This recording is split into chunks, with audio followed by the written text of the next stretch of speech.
How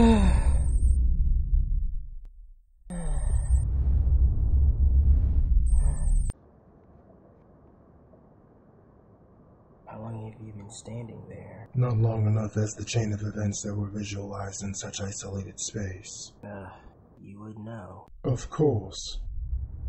Unless there was a missing fraction inside the potentiality of the fantasy due to the distinct internal attributes of what we embrace.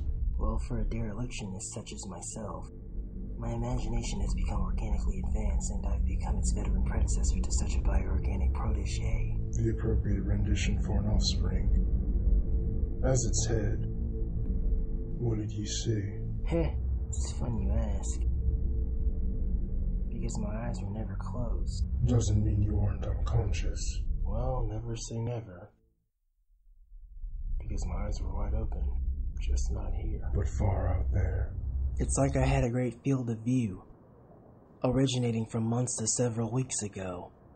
Moments, conversations, actions, events to somewhat incidents, including places and people. It was enough proof that I didn't even need a point of view. My visualizations convinced me that it was real. Too real. Did you envision, due to the timeline, that your presence had the ability to affect these numerous visualizations with a certain input? For some reason in the space trance, there was a certain feeling of stiff paralysis. That's because it was real, Russell. And it was not your place to accidentally find yourself overhearing and seeing multiple situations in distant areas from where you placed yourself. And then again, it wasn't your fault either.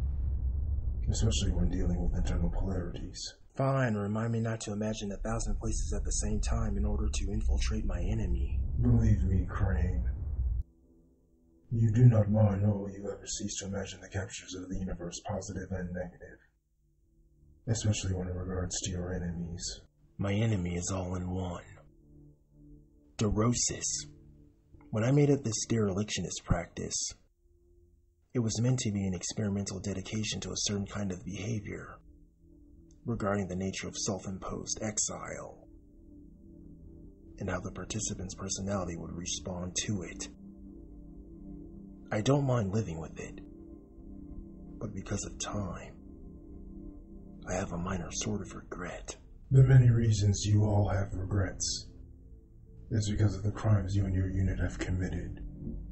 The reason you have regrets is because you've only chosen the war aspects of your practice only to be the target against the enemy. The only reason you have regrets is because there is no turning back for any of you. Especially there is no turning back for you because of what you decided. However, that does not mean it can't be escaped. It's up to me. It's up to all of you. Before the chemical warfare think tank mission, Alonzo approached me in my premeditation. I quoted him as you may do the same. When one man is an island, war is his paradise. He's right, you know. Yeah, of course. Take his side. I guess. It's not about taking sides. But I'll put it to you this way, though. I do regret taking this profession, which is immorally unacceptable when realized after a certain period of time. But I do not regret the first night you put a smile on my face. They came with a few drips of tears which touched my heart, which was the first second and moment we met. I don't regret when we fell in love, no matter how frustrated I get. Remember that.